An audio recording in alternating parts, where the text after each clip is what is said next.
Hi, I'm Nina Griffin, and this is the Astrology and Magic channel. Today we'll talk about the 2022 Aries Ingress. First off, I wanted to say thank you to my patrons who make all of these astrology and magic videos possible. If you would like to get access to exclusive videos as well as early access to astrology and magic videos, please go to patreon.com/Nina Griffin.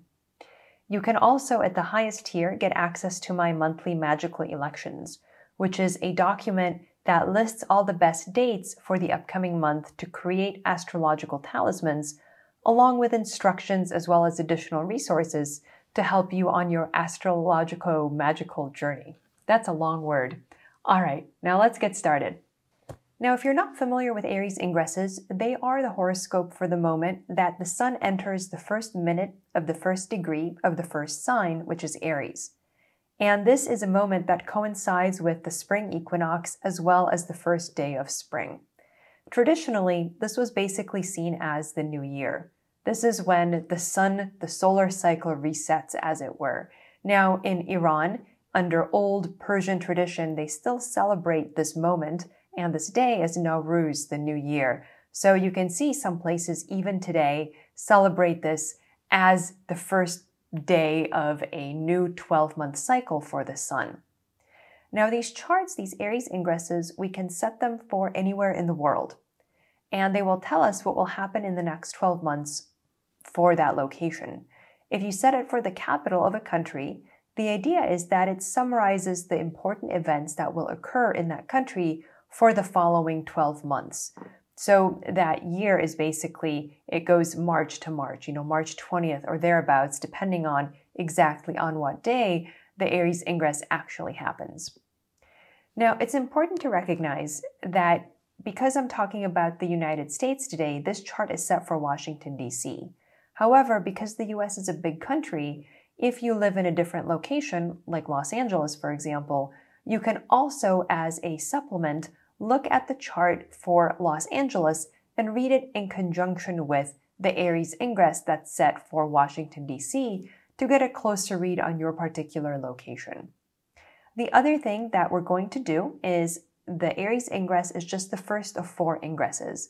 Every time that the sun enters a cardinal sign, so Aries, Cancer, Libra, and Capricorn, a new season starts, and you can use those charts in conjunction with the large overarching Aries ingress chart to get a sense of what will happen in that particular season for that location.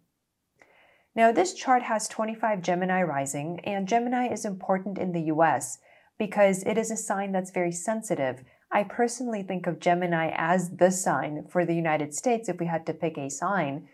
And this is because the July 4th chart, which many people use, many people rely on Sibley, which has Sagittarius rising. However, regardless of the time of day that you choose for your US natal chart, it does have Mars in Gemini. And I think that's one of the reasons, but not the only reason, why whenever something happens in Gemini, when we have a big transit like Saturn or Uranus or any of the outer planets, we start getting dramatic activity in the United States. Now, because this Aries ingress has 25 degrees of Gemini rising, it's very close to conjoining the natal Mars in Gemini of the US chart, which is at 20 Gemini. So this Aries ingress is activating the US natal Mars. This means that martial themes of war and conflict, as well as things like fires, hot weather, dramatic weather, will predominate this year. Now, Mars in general can also symbolize a very active, very fast-moving epidemics. So this could also be a bad wave of COVID, especially because in this chart, Mars rules the 6th house of disease, which also contains the malefic south node. Now, the people of the United States are symbolized by the ascendant. So this is a martial influence that will impact the country and its people at large. This isn't just isolated to a particular segment of society. It's something that's experienced as a whole. It's experienced by the people as a group. Now, Mercury, who rules the ascendant, is debilitated at 17 degrees Pisces, squaring the US Mars in Gemini. However, Mercury is strengthened by its conjunction to the 7th house and 10th house ruler, Jupiter, who receives Mercury into Jupiter's domicile. Jupiter, I should note, is very strong in this chart. He is in his own sign, Pisces. He is in the 10th house. However, he also rules the 7th house of enemies. So we could interpret this Mars-Jupiter conjunction as government financial support in a time of conflict. Now, we should also note that Jupiter is part of a larger configuration, which involves Mercury, it involves Neptune, and all of these planets combined can indicate overt optimism. It can indicate inflation. Certainly Jupiter with Neptune and Pisces can indicate sort of growth without boundaries, if you will. On the plus side, though, the optimism can help us get past some pretty difficult times that I think we've been experiencing, as the world, but also as a country. And so there is also this sense of, hopefulness. There's this sense of optimism, even though things may seem kind of bleak factually. Now, you may know that Mars will pass through Gemini this year, and usually Mars takes about 2 months to go through a sign, but in this particular case, we're actually going to see it spend about 7 months in Gemini. Now, Mars is going to be retrograding in Gemini, which is why he'll be there for so long. And Mars will station retrograde right on the ascendant on October 30th, right before the United States election. Now, Mars can bring the possibility of a natural disaster, but also human-made violence and disruption that will continue for as long as Mars is retrograde into January 2023. We should also note that the last time Mars retrograded through Gemini was in the early 2008 period when the stock market in the United States and worldwide was actually crashing. The time before that was during the Gulf War when the stock market was also tanking, no pun intended. So there could be a market drop around this time. We could see something like a recession around now. It's basically that second half of the year, particularly the last quarter of 2022. Now, because the US Mars is at 20 Gemini, we are actually seeing a triple Mars return for the United States this year. Whenever we get a triple planetary return, it means that the lessons of that planet will be kind of a stretched out process in implementing and internalizing those lessons. It's not a one and done thing. It's a longer term process. So be aware that especially in the last quarter of 2022, we're going to get some extended lessons on Mars in Gemini, which again may have to do with the way we treat one another because Gemini is a human sign, so it has to do with human relationships, but it also has to do with finances and with financial markets of various kinds. Now, you may note here that Venus is besieged in the 9th house. If you're not familiar with besiegement, you can watch my videos on besiegement. However, the very simple definition is a planet sandwiched between the malefic planets Mars and Saturn, which is very, very bad for the planet that's being sandwiched. Now, this stellium of Mars, Venus, and Saturn reactivates the separating Saturn-Uranus square. This is the Russian invasion of Ukraine, which in the US manifests as something difficult, but it's happening far away. It's in a cadent house in the 9th house. So domestically, I would expect important court decisions that negatively impact women's rights. Now, the moon is in Libra, and it's about to change into Scorpio, the sign of its fall. And this is true worldwide because the placements of Aries Ingress planets are the same worldwide, just they're in different houses based on different locations. In the US, the moon rules the 2nd house of money and assets, so there could be some significant financial volatility. If you use Pluto, the moon is also squaring Pluto in the 8th house. So there could be a fear of a larger situation that is driving a lot of volatility, a lot of powerful emotions being triggered. Now, the moon's next aspect is a square to Mars in the 9th house, again tying the volatility to war in a faraway place, but also to judicial decisions. Again, remember that the 9th house rules the courts, it rules legal decisions, so we could see some kind of legal change or a change in a legal regime that then impacts the financial situation at large. Now, going back to the combination of Mercury, Jupiter, and Neptune, this can indicate significant earthquakes this year. This combination is very earthquake prone. It doesn't mean it happens in the United States necessarily, because the combination of planets will be the case everywhere in the world, just in a different house.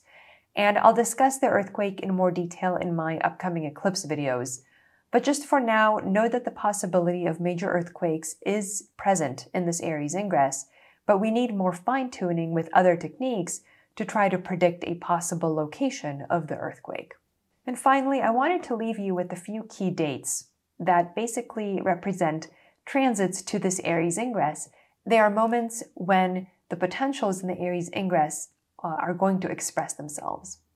April 18th, Mars by transit will conjoin the ingress midheaven, and this is specific to the United States because the angles will vary depending on where you set this chart for. I think we're going to see something dramatic happening to potentially the US government, something very public, right? That's the midheaven. So we could see some important Mars experience going on. Now, it could have to do with the weather. Weather is always a possibility with hard aspects with Mars, with the malefics. But it could have something to do, again, with the government, with a public stance that the government takes. Now, April 30th, there will be a solar eclipse at 10 degrees Taurus, and this is going to happen worldwide. It will activate Uranus, and if you use very wide orbs for the moon, it will activate the moon as well. And this is something that in the US could particularly impact the economy and money because of the moon's rulership of the second house in this chart. Now, May 8th and 9th, Mars will transit across the Ingress Mercury and Jupiter conjunction. This is something that could trigger an earthquake somewhere in the world, right? This transit will happen wherever you are. And the very next day, Jupiter will conjoin the Ingress Sun by transit. This is the first time, by the way. Jupiter will pass across the Sun 3 times. So what will happen, or what could happen, is something very dramatic around May 8th and 9th. And then the very next day, May 10th, there is like a world outpouring of support, of peace, of love and caring, which is a very strong Sun-Jupiter combination. Now, July 4th, Mars by transit will oppose the Ingress moon. And I think this is important to recognize because essentially this could bring a dramatic weather, but it could bring also some kind of, war experience, some kind of civil unrest. The moon does represent the people in general. Now, the next 3 dates are especially important for the United States. October 22nd, November 6th, and March 15th, 2023, Mars by transit will conjoin the ascendant of this chart. This is specific to the United States. You'll notice that the first 2 dates, October 22nd and November 6th, are going to be right before our midterm election here in the US. This is a closely watched election. There are a lot of really extreme positions politically right now, and I think that a lot of people think that some kind of violence or some kind of, not an exactly attempted coup, but something to do with the election, messing with the electoral process is possible. And there are certainly a lot of volatile signatures in this chart suggesting that there could be some kind of drama surrounding the US election. October 25th, there's a partial solar eclipse at 2 degrees Scorpio, conjoining the Ingress moon. I think this could also be financial. This could impact the stock markets, the financial markets, crypto, housing, all of that. October 27th, Jupiter will conjoin the Ingress Sun at the second time. So again, we get this pattern of something very negative happening, as indicated in this case by the eclipse, followed by Jupiter transiting across the Sun, an outpouring of sympathy. And then finally, December 20th, Jupiter will conjoin the Ingress Sun again for the third and last time, again giving us the sense of maybe closure, maybe some kind of opportunity for peace and for finding common ground. All right, thanks for watching. I hope you stay tuned for the upcoming Ingress videos as well. We're going to talk about the eclipses of 2022, so stay tuned for all of that, just to put all of these elements into a complete picture. Thanks for watching. I'm Nina Griffin, and this is the Astrology and Magic channel.